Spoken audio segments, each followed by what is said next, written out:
Today, we're gathered to honor those men and women, the firefighters, police, EMS personnel, and civilians who lost their lives 9 years ago during the terrorist attacks on our country. Last night, I began thinking of what words I would use at our gathering here today. I wanted to properly honor those public servants who made the ultimate sacrifice in the line of duty. It is not my intention to reopen painful wounds caused by these events, but instead to celebrate and recognize the service, duty, and lives of those we lost. In the fire service, we often use the term brotherhood to describe our relationship with our fellow coworkers. During the course of my career, those other public servants, the police, law enforcement, they were always welcome members of our family and at our table. We were like one large family, all of us public servants together. This is such an important day to me, to the fire service, law enforcement, and to this great nation of ours. Each time we gather in memory, we should not only show our respect and thanks, but recommit ourselves to living up to the standards set by those we are paying tribute to. Let me begin by expressing how honored and privileged I feel to be standing here, remembering and honoring them, surrounded by the next generation that will be carrying the torch and continuing the proud tradition of public service.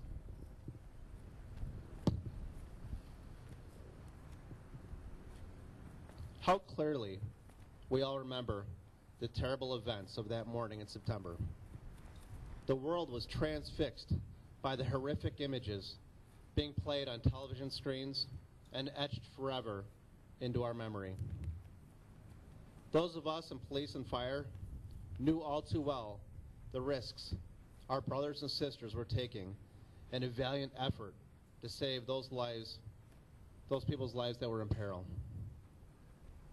We also remember the pride that we felt as we watched them stand courageous in the face of evil. Our thoughts today are not only with those who perished at the towers, but also the Pentagon. And how could we forget the passengers on United Flight 93, whose "Let's roll" battle cry led their attack on the hijackers, forcing the plane down into a field outside of Pittsburgh. The terrorists' plan to weaken America backfired, as we pulled together as one nation. A common theme, or rather a promise, rang out across the nation and still rings true today. We promised that we will never forget. Time cannot weaken our resolve to remember the events of that infamous day, or the 343 firefighters, 23 police officers, and 37 Port Authority officers who we are still so proud of. I'd like now to share with you a poem. It's actually a poem that was first given to me by Mrs. Lyons. Many of you know her, teacher aide here at the school, and I thought it was very appropriate for today's ceremony. This poem is titled "One." It was written by Cheryl Sawyer. It goes like this. As the soot and dirt and ash rained down, we became one color. As we carried each other down the stairs of the burning building, we became one class. As we lit candles of waiting and hope, we became one generation. As the firefighters and police officers fought their way into the inferno, we became one gender. As we fell to our knees in prayer for strength, we became one faith.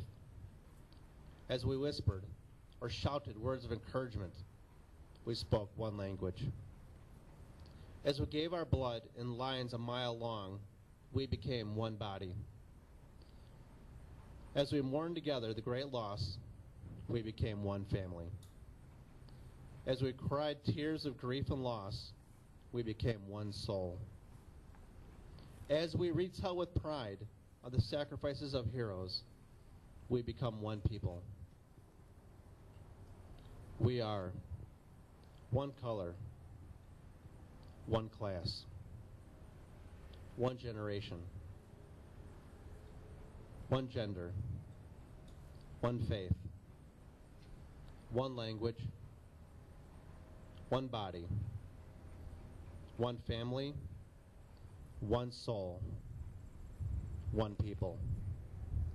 We are the power of one. We are united. We are America. Please join me now in a moment of silence to reflect on the events of September 11th.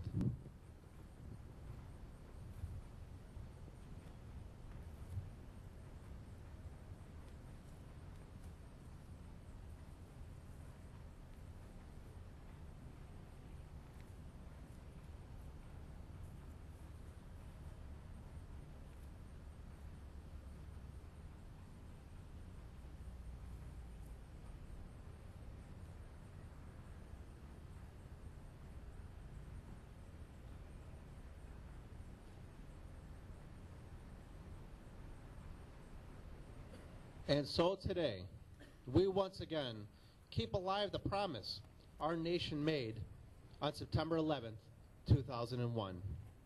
We will never forget. Thank you, everyone.